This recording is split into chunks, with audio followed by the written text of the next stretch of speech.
Hey yo, make sure you check that part 2 to that super trife low lifes. You heard? I'ma leave the link in the comment section pinned. So when you go to the comment section, you'll see the link and you can just click on that. Yes!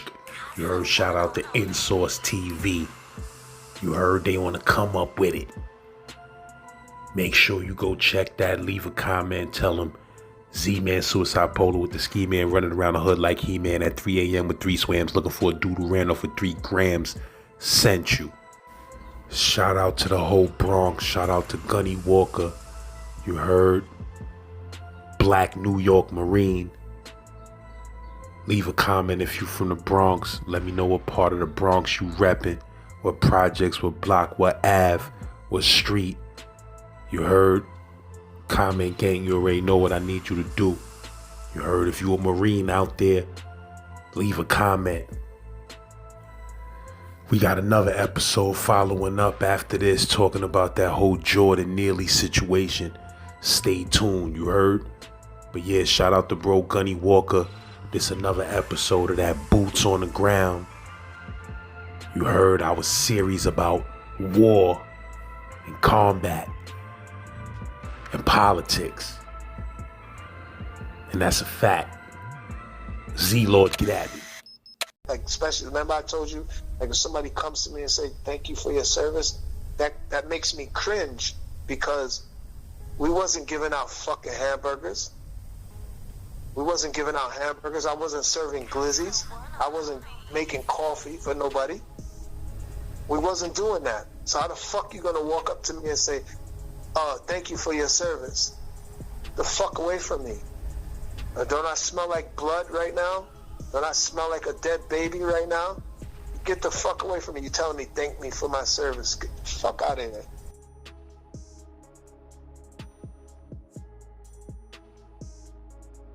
First thing I would like to do is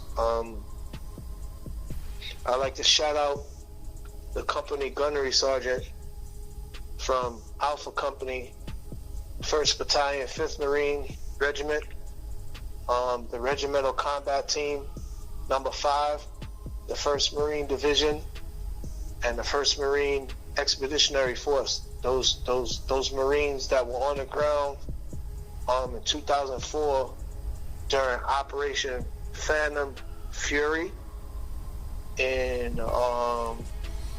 Fallujah. And what's crazy is the first part of that operation was called Operation Al Fajr. So it was in the Quran, it's called the Dawn. And if anybody would take the time to carefully read through those surahs, and knowing that Allah, God, is the best knower, so even when the enemy is planning on doing something, what people don't realize is actually the God, the Creator, put that idea in their head. So remember, this is 2004 Operation Fury, but what I want to talk to you about actually starts back in 1990. Boot camp, Parris Island, South Carolina. Please, on anything that we talk about today, Laz, please use your that app that you use where you're showing certain points on the map, because there's some weight behind it. So I went to boot camp from May of 1990 to August of 1990. August 3rd is when I graduated. The hottest, worst time to be on Parris Island. You see that? It's so crazy how your stories coincide to what is really going on at the time, because for y'all brothers, y'all had Rikers Island. For the people who thought that they was doing something progressive and solid, we had we had Parris Island, and it was, you know, I took some of the verbiage that I was learning from my boys and shit, like never smiling. You know, I call Parris Island never smiling Parris Island because, bro, like I told you in the first story we ever did, you know, murder was invented before man began to think. And the easiest way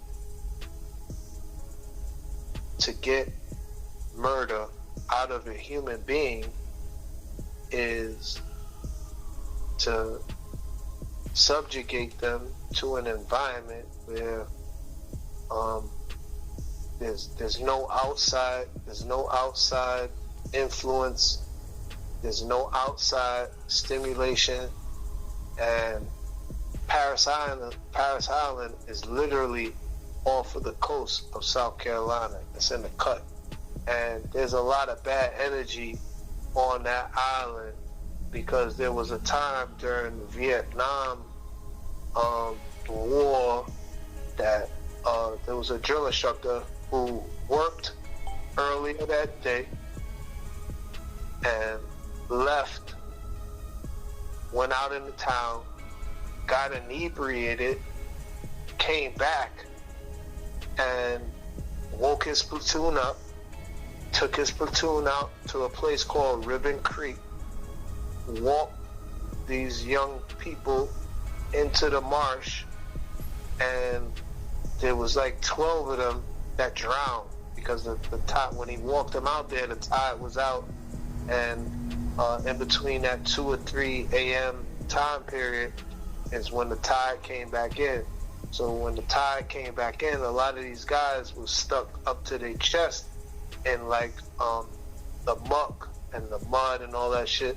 And the tide came in so quick that, you know what I'm saying, this dude ended up killing, he was responsible for like 14 or 15 recruits dying, getting murdered at his hands.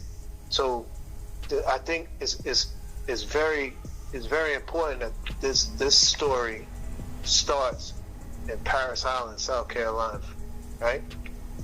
When I went to boot camp, so it's literally 82 days long. That first 7 days is like a receiving.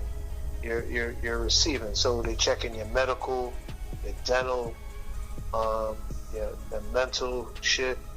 If you got any outstanding warrants or anything like that, you're kind of like in isolation for like that training battalion.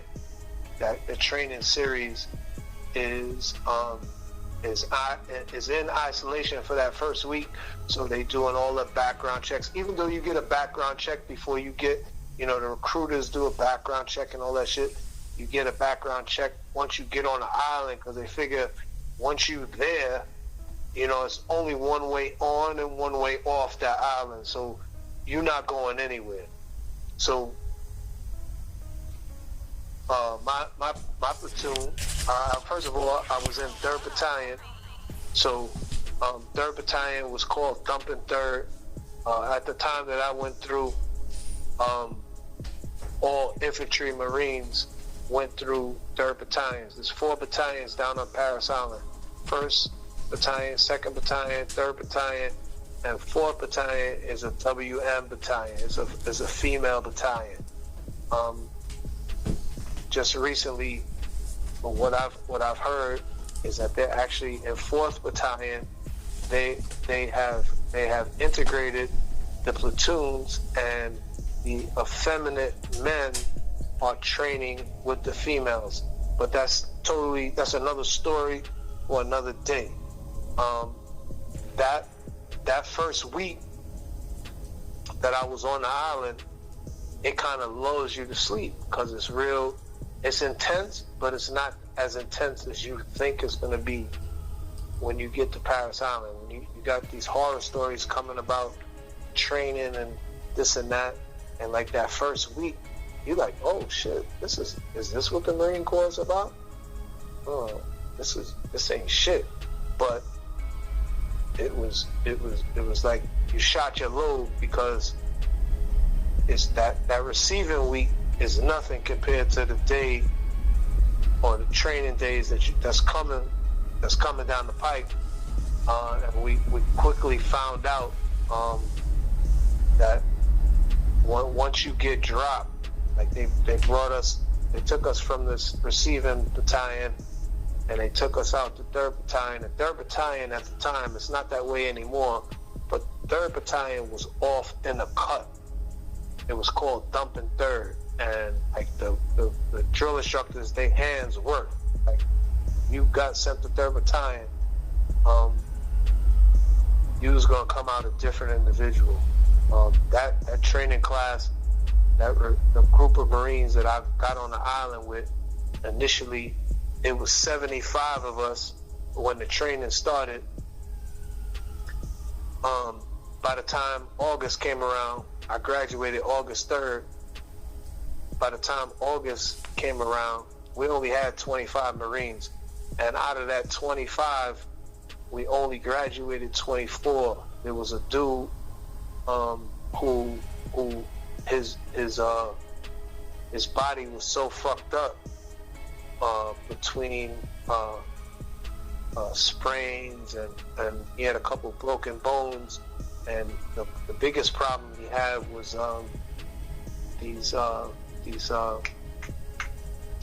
he had really bad hernias, so they didn't allow him to graduate with us. But think about that starting off with 75 and graduating 25. It was intense, bro. The training was intense, and like we had talked about initially in one of those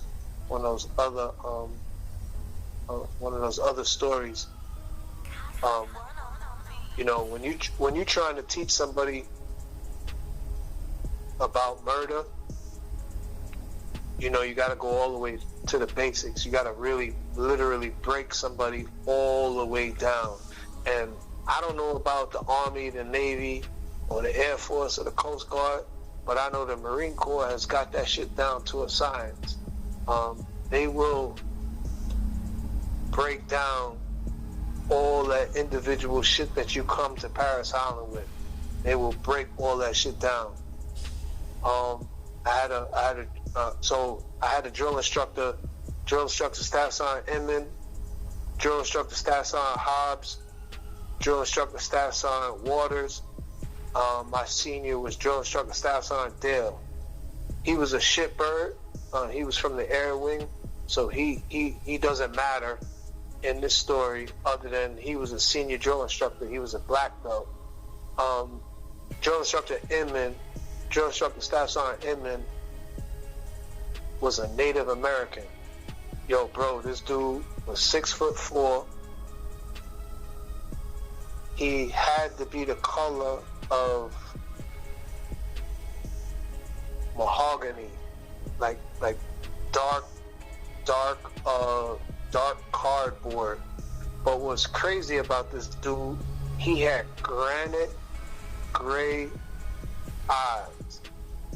And a lot of people don't know, so when you go to the drill field, chances are you're gonna be on the drill field for like 2.5, 3 years. You're gonna be there for a long time. And you figure if it takes 82 days to train and graduate a group of Marines, so you figure every 4 months you cycling through Marines. So if you on the island for 3 years, 4 years, after your first or second year, you're a hardcore motherfucker, bro. Hardcore. Like, this dude, just the mere presence of this guy would cause you to want to take a shit. Like, that's how mean and evil he was. We had this routine. When we woke up in the morning, we jump out of our racks, and the port side and starboard side, on the left side and the right side of the barracks, you had a black line that went down next to the racks.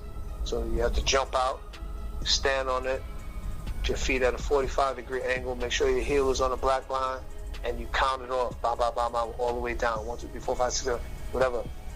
And the last person was like, sir, the count on deck is 70, highly motivated, super dedicated, United States Marine Corps recruits, sir. And then after you said that, you stomped, you screamed out war, and then you have to go onto your rack and get your footlocker, bring your footlocker, throw the shit on the ground, bang, run back, get your scuzz brush. And please Google that scuzz brush, because I want people to see it when you're showing it. So it's a scuzz brush, like it's a crazy thick bristle brush. And what you did is both sides ran to the opposite side of the walls, and then you squat, you got down in a squat, and you had, so I'm right-handed, so my right hand had the scrub brush, and I'm brushing. You brush all the bullshit, all the dirt from the previous whatever, and whatever happened during the nighttime, you scrub all that shit to the center, and then like you bang on the ground 3 times, bam, bam, bam. It's crazy. Like please Google any kind of boot camp Marine Corps shit, and you're gonna see the intensity in which the recruits are trained in. So that is where this story starts, right? So one night, so you have, everybody gets fire watch. So you stand fire watch. It's basically you learning your general orders or whatever, but you stand at fire watch 2 hours. Each individual is standing fire watch every 2 hours, and it literally goes around the squad bay. You know, if I'm on the bottom rack, you're on the top rack. I got 2 hours. When I get back, come back to the rack, I'll wake you up. You got your 2 hours. And what we had is, we had good gremlins. We used to call them gremlins. We had good gremlins and bad gremlins. The good gremlins, they the ones that when they was on fire watch, they would put your shoes out, they would put your shorts out, your t-shirt, whatever you needed for the next day. The bad gremlins, anybody ever seen the movie Short Timers, or the movie the book is called Short Timers, but the other movie is Full Metal Jacket. When you see when Pyle, there's a bunch of them niggas put the soap in the sock and took a blanket and strapped the nigga down to the rack and just was beating on him. The bad gremlins is the niggas that came and saw you at night, because remember now, we in a squad bay. Is the bad gremlins is the motherfuckers that came and seen you at night if you couldn't march right, if your uniform was fucked up, like you used to get tightened up. So I remember one night, Inman was on duty, and I don't know what the fuck was going on with this dude, not Inman, but this Marine. Inman wakes everybody up, so he didn't turn on the lights, he just literally walked around and shook everybody awake. So everybody's awake. His fucking drill instructor's waking us up. It's fucking 0:30 in the morning. We standing on line, and we had heard him yelling early before, but sleep, as long as he ain't yelling at me, I'm not getting up. So he lined the motherfuckers up, and what it was is the guy the guy that was supposed to be on fire watch tried to kill himself. And the way that he tried to kill himself is he took his web belt, he tied his web belt around his neck, and he tied the other end of the web belt, and he tied it to the fucking pipes underneath the sink. So the nigga's laying there on the floor trying to choke himself out, and what he did is, you peep me to this, y'all call it a bubble raiser. This nigga took a bubble razor, because we used to get the little bullshit big razors. This nigga crushed the top off that shit. And what he did with that little ass skinny ass razor, he tried to cut his wrist. So both wrists was cut. So just imagine you walk into the bathroom and you see a nigga laying on his back in his skivvies, in his underwear, where he the nigga's his wrist is leaking, but they've scratches. They ain't do shit, and he's literally trying to choke himself out, laying underneath the sink. So Inman marches us in the bathroom. We march past this motherfucker. We see him, and we walk back outside, stand next to our racks. So Inman walks into the head. The head is, I'm gonna say the head is considered a bathroom. That's the word we use for bathroom. Inman walks into the head. We hear some shouting, some thumping, and blah blah blah. And he brings a nigga out of the fucking of the head, and he's standing on the quarterdeck with the nigga. The motherfucker still got the belt wrapped around his neck, and he's crying and shit, and blah blah blah. And Inman's like, if you ever seen any movies, them drill instructors, they like to walk up and down the squad bay in the middle while you standing there at attention. So this motherfucker walking back and forth up and down the squad bay, telling us about suicide and the best way to kill yourself. So he telling the motherfucker, listen, you should have never scraped down across your wrist with the razor. If you really want to kill yourself, start at the wrist and go up to the crook in your arm. Go from your wrist to your elbow. Pull the razor that way. He says, and if you want to hang yourself, he brought everybody back into the head. We had them fucking the shower stall was, you had a trough. It looked like a trough where everybody used to pee, and then behind the trough was a pole, and on top of that pole was like 4-5 shower heads. And he said, if you want to hang yourself, don't waste your energy under the sink. Take the fucking belt, wrap it around the shower head, stand on top of the trough, and jump off. And if that doesn't work for you, see, this is the 90s, so they've changed the situation since then. If that doesn't help you, go walk outside and go up to the top deck and just jump off. And make sure that when you jump off, don't jump off so you can land on your feet. Jump off so you can land on your head.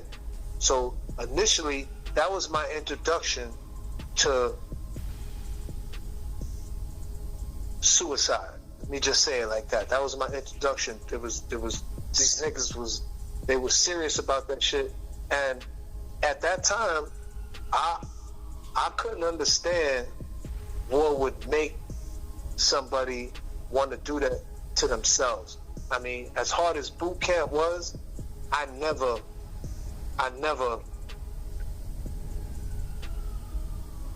at any time during my boot camp experience, I never defaulted towards the suicide.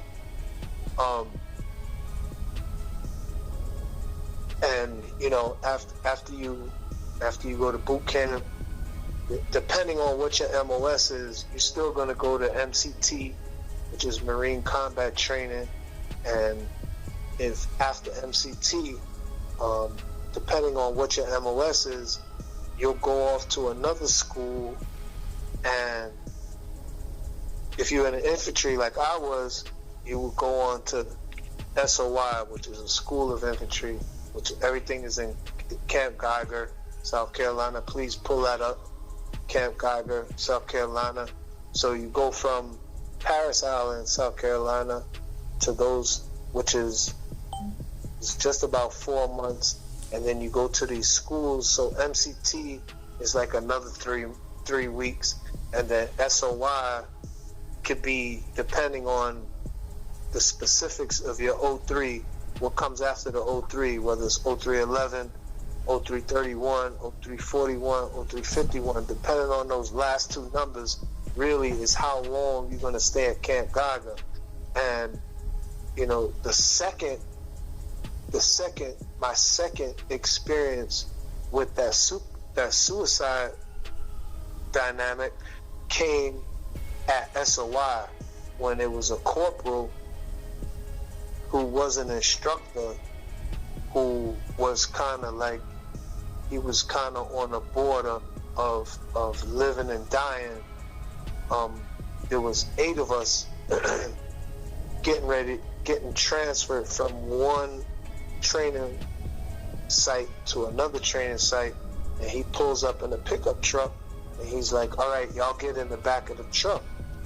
So we go to get in the truck, and four Marines in front of us got in, and as the other 4 we trying to jump in, as a sergeant came out of the barracks. He's like, nah, y'all 4 stay back here. Go ahead, Corporal, go with that group. Unbeknownst to us, this corporal that was driving, this nigga was mad at whatever the fuck was going on. I think he might have been drinking that night or whatever, but he had 4 junior Marines in the back of that truck, and this motherfucker's driving on the base crazy in the woods, and he hit a turn. The van flipped. The 4 Marines that was in the back of the van, out of those 4, 2 died, 2 got wounded really badly, and the corporal, he ended up dying. But unbeknownst to us, he had left a note saying that, you know, he was tired of whatever he was doing, and he just didn't want to be here anymore, and he decided to kill himself, and that's what he did. It's just unfortunate that the other Marines was in that truck with him when he did that. You know, I think because of the training that we go through, people look for just ways to go out. Like, you want to go out, you want to be hard, and I wanted to have this conversation with you because, you know, unbeknownst to the listeners, you know, I just went to one of my good friends, his funeral, and he decided to end his life. I've had Denzel moments. I've had a Denzel moment. So if people ever seen that movie, Man on Fire, he did it with a 9mm. I did it with a 45. Let's just say I'm supposed to be here. It's not my time yet. I want to share some numbers with you. I told you yesterday that I had some receipts, and I wanted to share something with you because now we get into the meat of the issue. You know, the average number of veteran suicides for 2020 was 16.8 a day. The veteran suicides are still occurring at a higher rate than that of non-veteran U.S. adults. So for like non-veteran U.S. adults,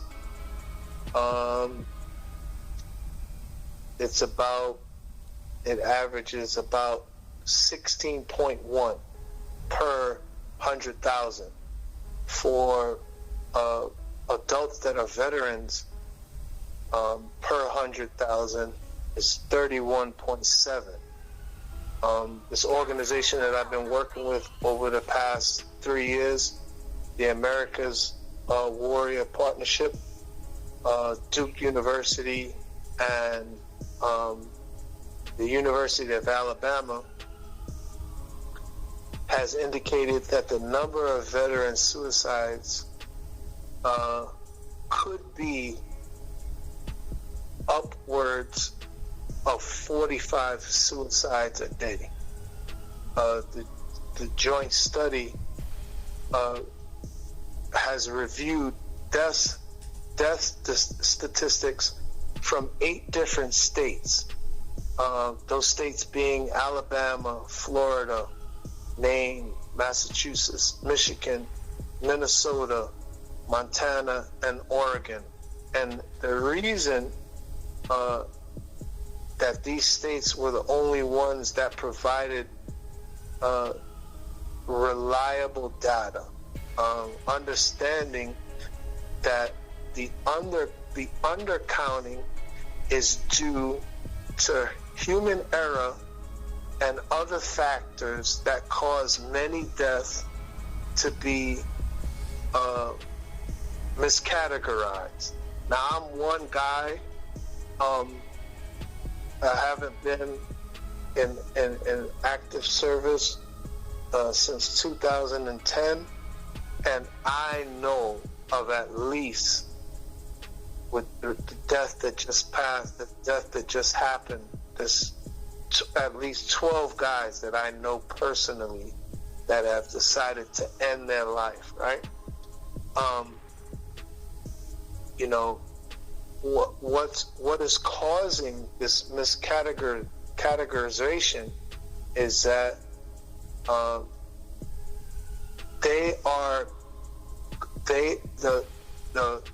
VA are categorizing what's going on with these veterans as self-injury mortality, right? And self-injury mortality are accidental or undermine situations. However, these cases are cases that involve deliberate actions that prove fatal, and they're done deliberately. Now, when I saw you face to face, and you know, I kind of told you what was going on with my mouth and everything, my teeth. And here are some of the things that are considered self-mortality. So drug overdose, drownings, asphyxiation, gunshot wounds, suicide by cop, high speed, and single driver accidents. So out of those 5 or 6 that I just mentioned, I know personally that I've tried 3. I've tried 3 of them. 60% of that number is drug overdoses, right? That are often classified as accidents or unknown intent. The study found that former troops, and this is what my platoon mate just dealt with. It said the study found that former troops with less than 3 years of service are at greatest risk. My friend that took his life fell under this category. Veterans who were demoted during their military career take their own lives at a staggering 56%. 56% is a higher rate. So here's a guy that was getting ready to get out, had his retirement package, had everything, like where you know, we talk about getting to the bag and this and that. A lot of these guys, all they got to do is finish up and show up, and they get the bag. You get the house, the car. You get there's so many things. Remember, we talked about the room that's inside of that circle. Remember that, Laz? Remember I told you there was more room inside of the circle than outside the circle? Yeah. So just think of putting into your job or your business that 20, 23, 33 years, and then getting ready to it's called EAS, or end of active service, and then your life should be set. But what happens is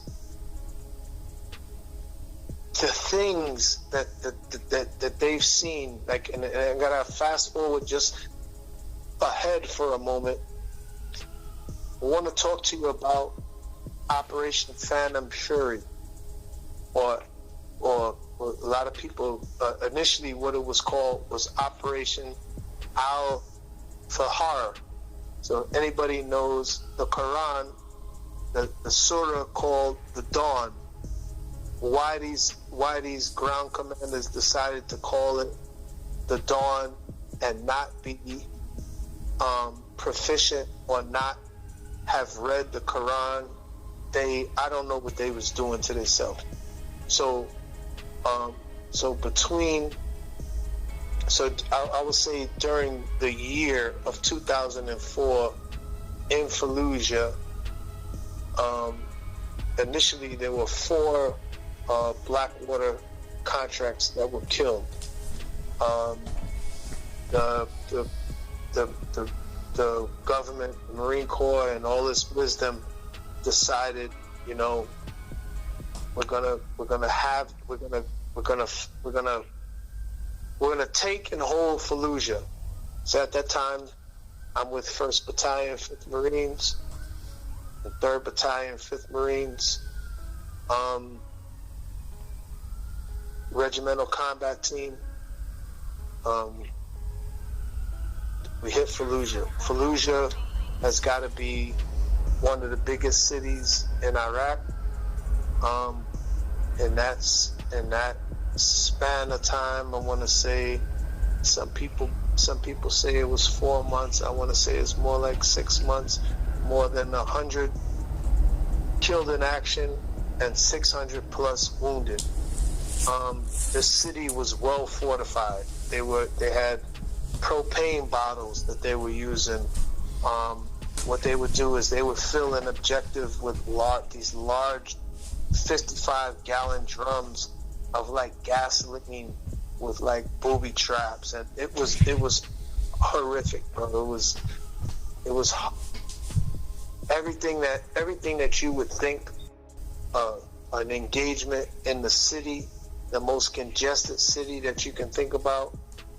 That's what it was, man. We were facing anywhere between 15 to 2,500 hardcore fighters from the Islamic Army of Iraq, the Al-Ansar, Al-Sunna, the Army of Muhammad, the Mahdi Army.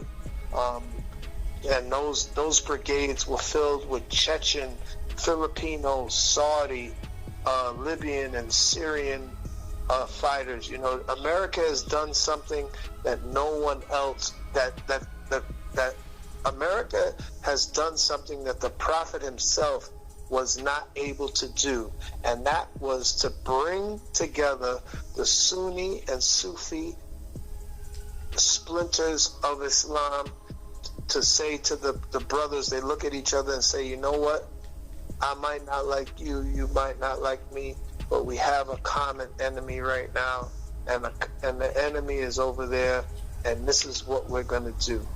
And they fought, bro. They fought. Shout out to Gunnery Sergeant Jeffrey Bohr, like I said, platoon Gunnery Sergeant for Alpha Company. I think we even talked during once in one of our meetings, like the inability for certain people to lead troops. This guy was the Marines Marine. We were following a second lieutenant who got us lost. This Gunny was like, you know what? He's fucking up. He don't know what he's doing. I'm going to do whatever. And the battle for the mosque on this stretch, this bridge that went across the Euphrates, this Gunny went back and forth to get his Marines online and out of danger's way. And taking those actions based on the mistakes of somebody else cost him his life and country, and his death caused a corporal Dominic. I'm not going to say his last name, but Corporal Dominic from the 1st Battalion, 8th Marines, when we were awarded the Navy Cross. This guy rejected that award. He didn't want the award because the battle was such a clusterfuck. When we sat down to get the Presidential Unit Citation, he stood up and basically told the major at the time, the SMD, and I always respect that dude because, a lot of times, like I said, those medals that are on those uniforms, there's murder behind that shit.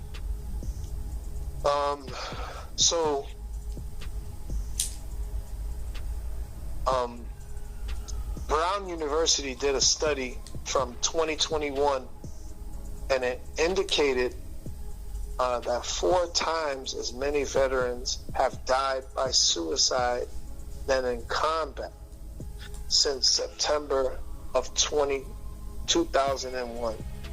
I want you to think about that for a minute, because when you do the math, when you look and you kind of trying to figure it out and you put it on paper, we're talking about since September of 2001, we're talking about 30,000 veterans have died by suicide. There's only 3% of that number were lost in country between Iraq and Afghanistan. So what are these guys seeing and what are these guys doing that will bring them to that? I can answer that question because there was a time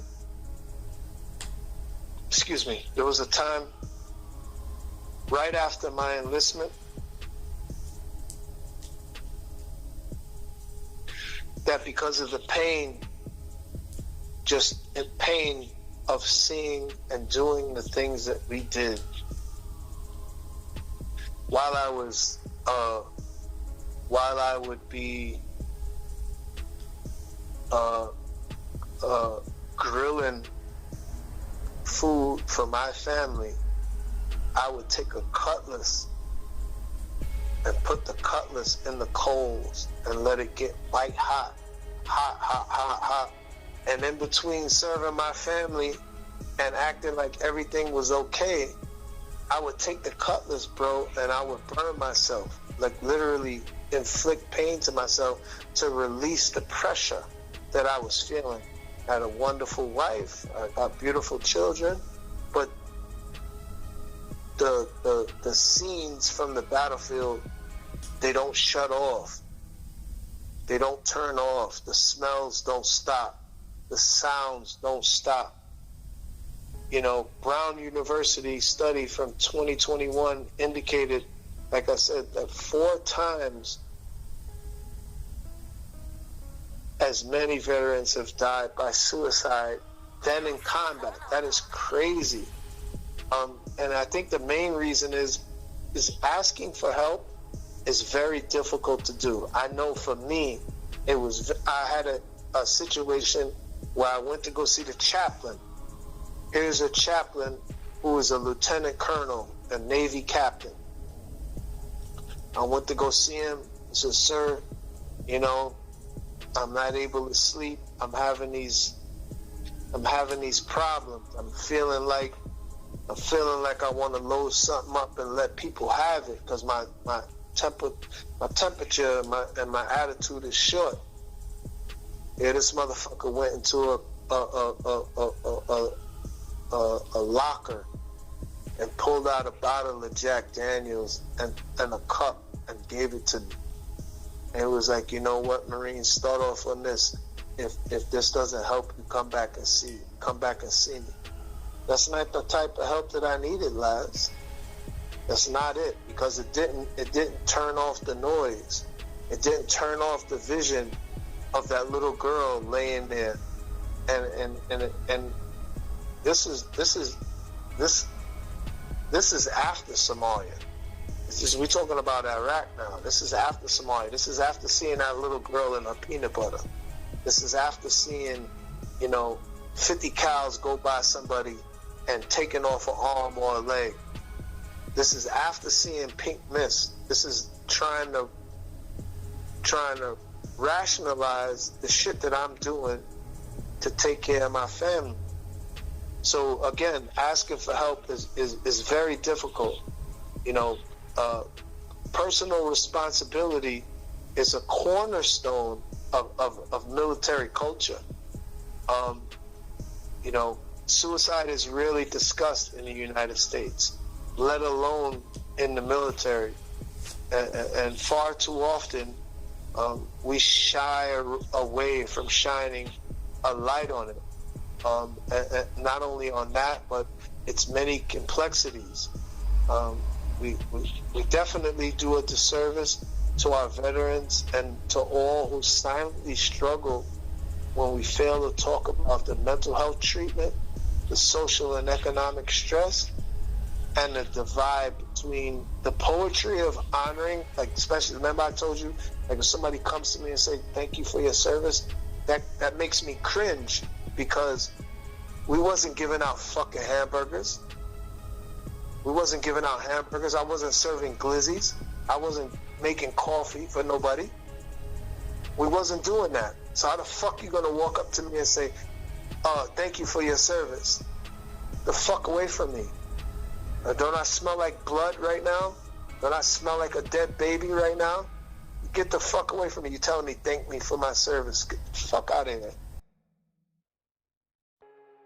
It's just not the service member that's doing it.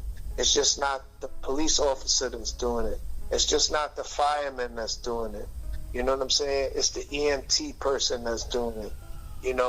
I got to shout out a Brooklyn Marine.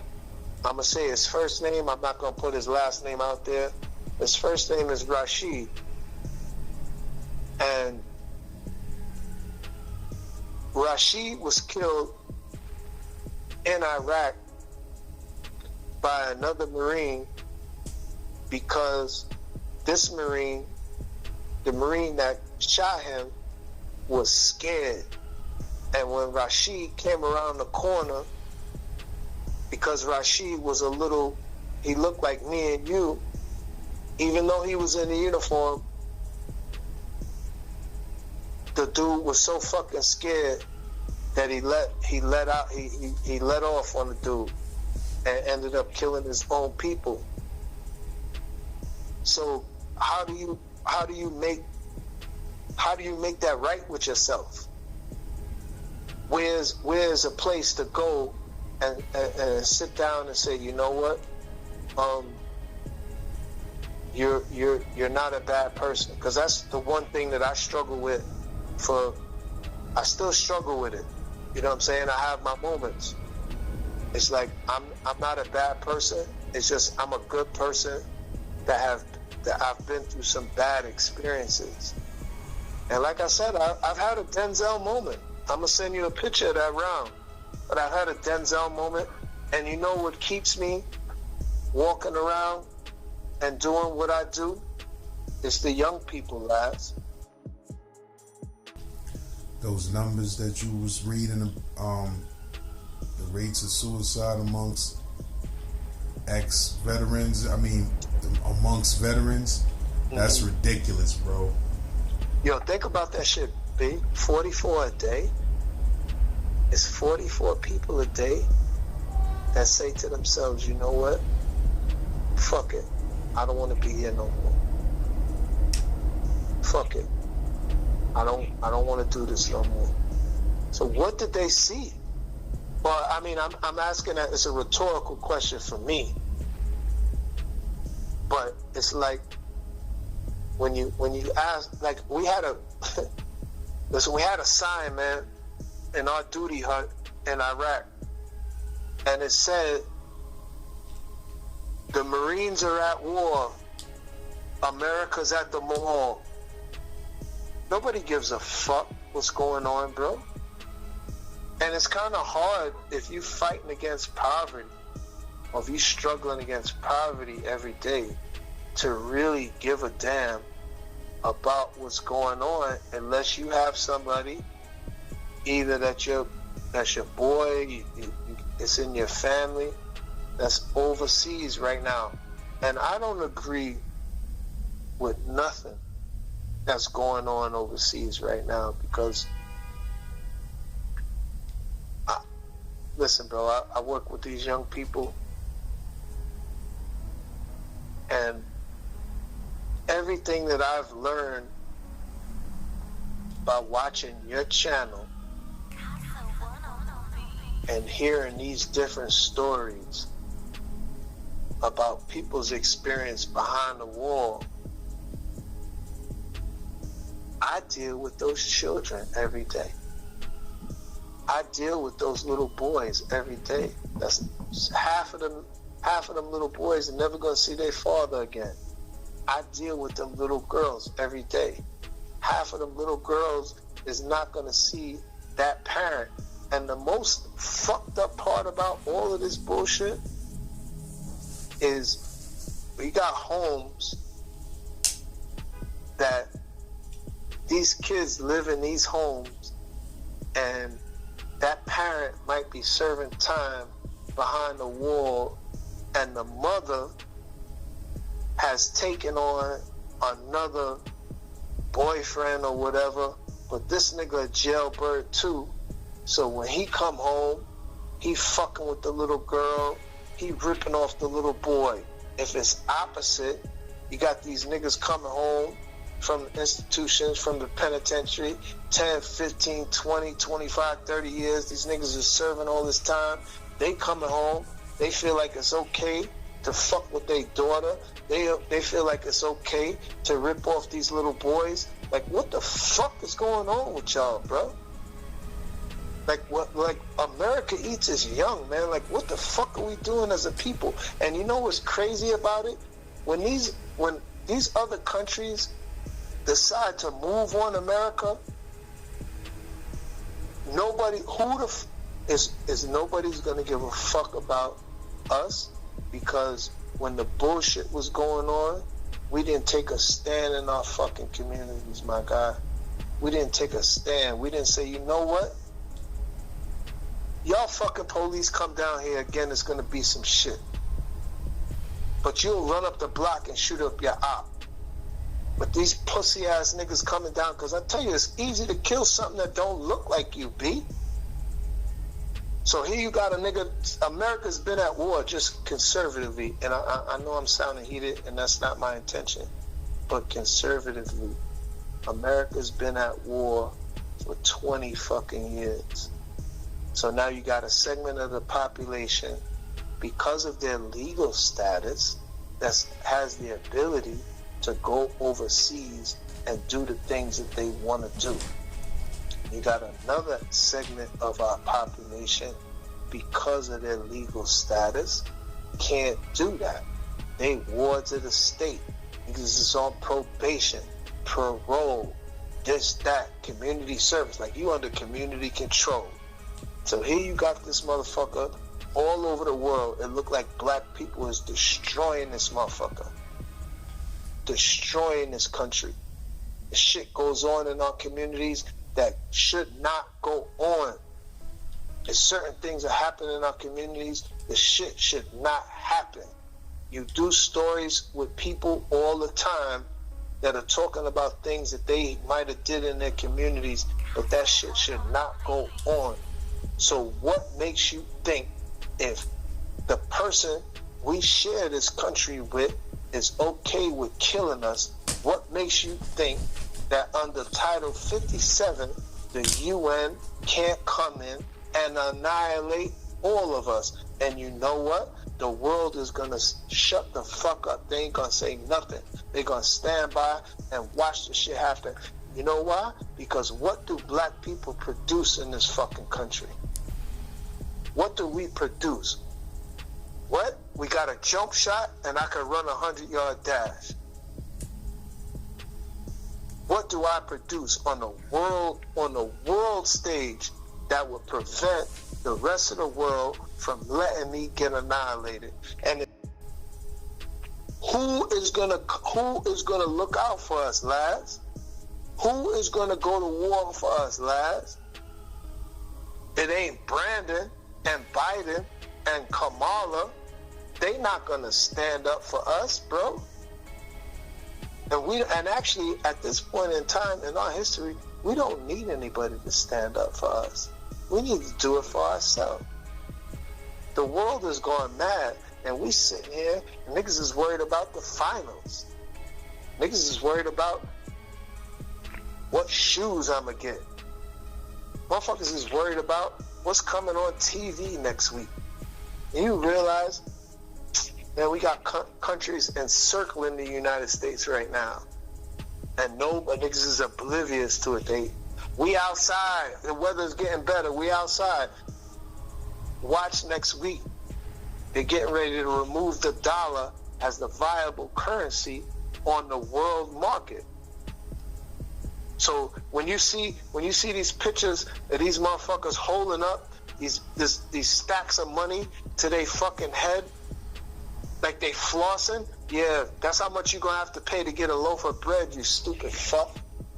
Excuse me, man, I don't mean to be sounding like this, man, but we gotta understand something, bro. And this is 360. This goes right back to why I do what I do. The policies and practices that push our nation's school children, especially our most at-risk children, out of classrooms and into the juvenile and criminal justice systems. The pipeline respects the prioritization of incarceration over education. When you and me was going to school, lads, when we was in school, it was the school to prison pipeline. Say that again. When you and I was going to school, it was the school to prison pipeline. And think about it, there's 10 years between you and I, roughly. I have seen data that shows there is now the crib to prison pipeline. These motherfuckers have already designed shit to saying to themselves, okay, if by 3rd, 4th, or 5th grade you can't do this, we know you going to prison. Or some form of community controls. We gotta wise up, man. If the people that are subjecting us, that's the main point. If the people across the board, the people, the system, it ain't even a color no more. It's past that. If the people who are in control of the system are committing suicide at the rates that they're committing suicide, what do they know? And why are they so fatalistic about their existence? That's my thing, bro. I'm on the search for answers. I'm trying to find it. And I'm thankful for somebody like you, man, that has this platform, that this shit could get out, because people gotta wake the fuck up, man. This shit ain't no game no more. You watch like I told you. Today is what? The 9th of April. Today's the 9th, Sunday, the 9th of April. You watch what happens with the dollar. And people ain't fucking, they not ready, bro. They're not ready. They're not ready. I've talked to people about certain things, about getting their water and their food and their armor and the go bags and shit together, just getting yourselves together, because the city's the last place you want to be. And ain't nobody listening. People think I'm shell-shocked, like I got a problem. Nah, nigga. That ain't it. Yeah, I damn sure know I ain't ready, man.